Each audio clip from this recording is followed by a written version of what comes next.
प्रणाम जी। चलो सखियों, आज सब हम फूल बाग में चलते हैं। फूल बाग पश्चिम में रंग महल की दीवार से लगकर फूल बाग आया है और फूल बाग की दो भूमिकाएं एवं तीसरी चांदनी है। इसकी दोनों भूमिकाएं डालियां आपस में मिली हुई हैं तथा रंग महल से भी मिली हुई हैं। रंग महल की पश्चिम दिशा की बाहरी हार मंदिरों की दीवारों तथा झरोखों से लगते हुए ठीक सामने फूलों का बाग आए हैं। और सखियों, इन बाहरी हार मंदिरों की छज्जों झरोखों में आकर सामने दृष्टिगोचर होने वाले फूल बाग की अति मोहक दृश्य देखते हैं तो आनंद के सागर में डूब जाते हैं। सखियां छज्जों के ऊपर आकर एक दूसरे से सट सट कर बैठ जाती हैं और उन फव्वारों को भी देखती हैं जिनका जल बहुत ऊंचाई तक जाकर गिरता है तथा श्वेत मोती की तरह झलकार करता है। सुंदर साजी और रंग महल के चबूतरे से लगती हुई पहली आड़ी नहर में 3006 बच्चे हैं। अतः पश्चिम दिशा की बाहरी हार मंदिरों के जिस भी मंदिर में के झरोखे में सखियां आती हैं और सभी के सामने फव्वारों और फूलों के दृश्य दिखाई देते हैं। चाहे बच्चों में लहराता हुआ जल छलकता रहता है और नूरी जल तीव्र गति से नहरों में विचरण भी करता है। सुंदर साजी नहरों से वह सभी बगीचों में पहुंचता है और उन्हें सिंचित करता है। रंग महल के चबूतरे से लगते हुए नृत्य एवं वायव्य कोण में 16-16 हाथ के दो चह बच्चे आए हैं और ये दोनों चह बच्चे आकृति में अन्य चह बच्चों की अपेक्षा बहुत बड़े हैं। इन दोनों चह बच्चों से फूल बाग की नहरों में जल भी प्रवाहित होता है। इस प्रकार इन बड़े चह बच्चों से जल छोटे छोटे चह बच्चों में पहुंचता है और नहरों के माध्यम से फूल बाग के अंतिम किनारे तक संपूर्ण बाग में पहुंच जाता है। सखियां भी झरोखों छज्जों से बगीचों में आ जाती है तथा तरह तरह की प्रेम में लीलाएं भी करती हैं। फूल बाग में अनेकों प्रकार के नूरी पशु पक्षी जैसे मृग मोर तथा बंदर आदि जो तरह तरह की क्रीड़ाएं भी करते हैं और मृग तीतर तथा लबा आदि आपस में अनेक प्रकार के प्रेम भरी लड़ाइयाँ भी करते हैं। लड़ाइयाँ देखने में लड़ाई नहीं होती, उनके प्यार की लड़ाइयाँ होती हैं। और अनेक रंगों एवं जातियों के कबूतर भी हैं। पक्षियों का प्रेम पूर्वक खेलना ही लड़ना कहा जाता है। इनकी लड़ाई द्वेष के कारण नहीं होती। ये पशु पक्षी तरह तरह की गुलाटियाँ खाते हैं। वे जानबूझकर क्रीड़ा रूप में कभी तो उल्टे पांवों उल्टी दिशा में चलने भी लगते हैं, तो कभी तिरछे चलते हैं, कभी ऊंचाई से कूदते हैं, तो कभी लांघते हैं, कभी आकाश में उड़ने लगते हैं और कभी प्रेम में क्रीड़ा के रूप में लड़ाई करने लगते हैं। इस प्रकार से तरह तरह की क्रीड़ाएं में संलग्न रहते हैं। एक नाचे गावे स्वर पूरे, एक बोलत बानी रसाल, नए नए रूप रंग ल्यावही, किन विद कहूँ इन हाल। ये पशु पक्षी नए नए रंगों के रूप धारण भी कर लेते हैं और अद्भुत तरीकों से नाचते गाते हैं।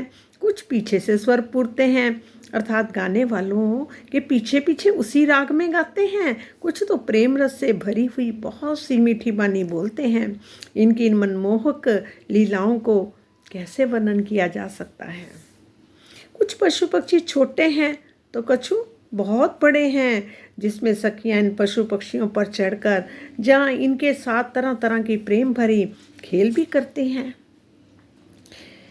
एक खिलौने खाविंद के सब विद के सुखकार, कोई विद्या छिपी ना रहे जाने खेल अपार। ये पशु पक्षी श्री राज जी के आनंदमय खिलौने हैं। ये तरह तरह के खेल करके हर तरह का सुख भी देते हैं। धनी को रिझाने की कोई भी विद्या इनसे छिपी नहीं होती। ये अनंत प्रकार की क्रीड़ाओं करने में विधिवत जानते हैं। और इस फूल बाग में इतने फूल हैं कि उनकी गणना भी नहीं हो सकती। उन फूलों की आकृति भी इतनी है कि उनकी कोई सीमा ही नहीं है, अर्थात वहाँ अनंत आकृति वाले फूल विद्यमान हैं। इन फूलों से निकलने वाली अनंत सुगंध की कोई माप ही नहीं हो सकती। इस प्रकार इन फूलों को जगमगाते हुए रंगों की भी गणना हो पाना बहुत संभव है। फूल बाग के सामने उत्तर, दक्षिण व पश्चिम में बड़ो वन के वृक्ष की 5 हारें आई हैं। इसमें अनेकों प्रकार के वृक्ष सुशोभित हो रहे हैं। ऊंचे ऊंचे ये वृक्ष बहुत ही सुंदर हैं और इनमें हिंडोले लटक रहे हैं, जिनमें श्री राज श्यामा जी एवं सखियाँ झूला झूलती हैं। सुंदर सा जी, कई विरख कई हिंडोले, कई जुदी जुदी जिन्स, श्याम श्यामा जी साथ जी, सुख ले में अरस परस। बड़े वन में अनेक वृक्षों में अलग अलग प्रकार के बहुत से हिंडोले दिखाई दे रहे हैं और इन हिंडोलों पर श्री राज श्यामा जी तथा सुंदर साथ जी झूलते हैं तथा एक रस अवस्था में आनंद का रसपान भी करते हैं।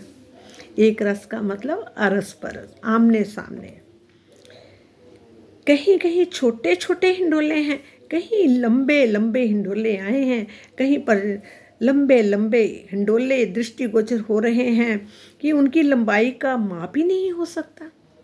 इस अलग प्रकार की बनावट के अनंत प्रकार के हिंडोले शोभायमान हो रहे हैं और शैया से युक्त हिंडोलों में कोई सखी शयन करते हुए लेटे लेटे झूला झूलती है। कहते ना, एक सोए हिंडोले ले वही, एक बैठ के हिंचत, एक उठे एक बैठत है, जो जुगल के ली करत। और तो कोई सिंहासन हिंडोले पर बैठे बैठे, कोई हिंडोलों में दो दो सखियां साथ साथ झूला झूलती हैं, जिनमें से एक सखी खड़े होकर झूलती है और दूसरी बैठकर। इस प्रकार दोनों तरह तरह से इस प्रेम में क्रीड़ा में तल्लीन रहते हैं। इन बन जिमी की रोशनी बावत नहीं आकाश, इन रोशन हिंडोलों हिंचत, क्यों कहूँ खूबी खास। बड़े वन से घिरे हुए फूल बाग एवं जहाँ की धरती से इतनी अधिक ज्योति उठ रही है कि वे आकाश में ही नहीं समा पा रही है, अर्थात सर्वत्र ज्योति ही ज्योति दिखाई दे रही है। जिस समय जुगल स्वरूप के साथ सखियाँ इन जगमगाते हुए हिंडोलों में झूलती है, उस समय इस विशेष अनुपम शोभा का वर्णन हम कैसे कर सकते हैं, ये झूठे मुंह कैसे कर सकते हैं। ये तो सब पिया जी करने वाले, कराने वाले और कोई नहीं दूसरा। सब तरफ से हुक्म उनका ही चल रहा है। प्रणाम सुंदर साथ जी, जो गलती हो क्षमा करना।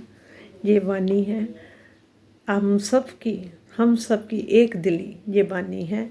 जो इसको सुनेगा उनके अंदर आनंद ही आनंद होगा, क्योंकि ये हमारे पिया का आनंद है, किसी और का नहीं है।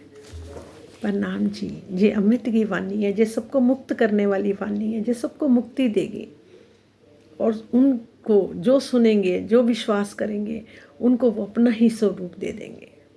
प्रणाम जी, प्रणाम।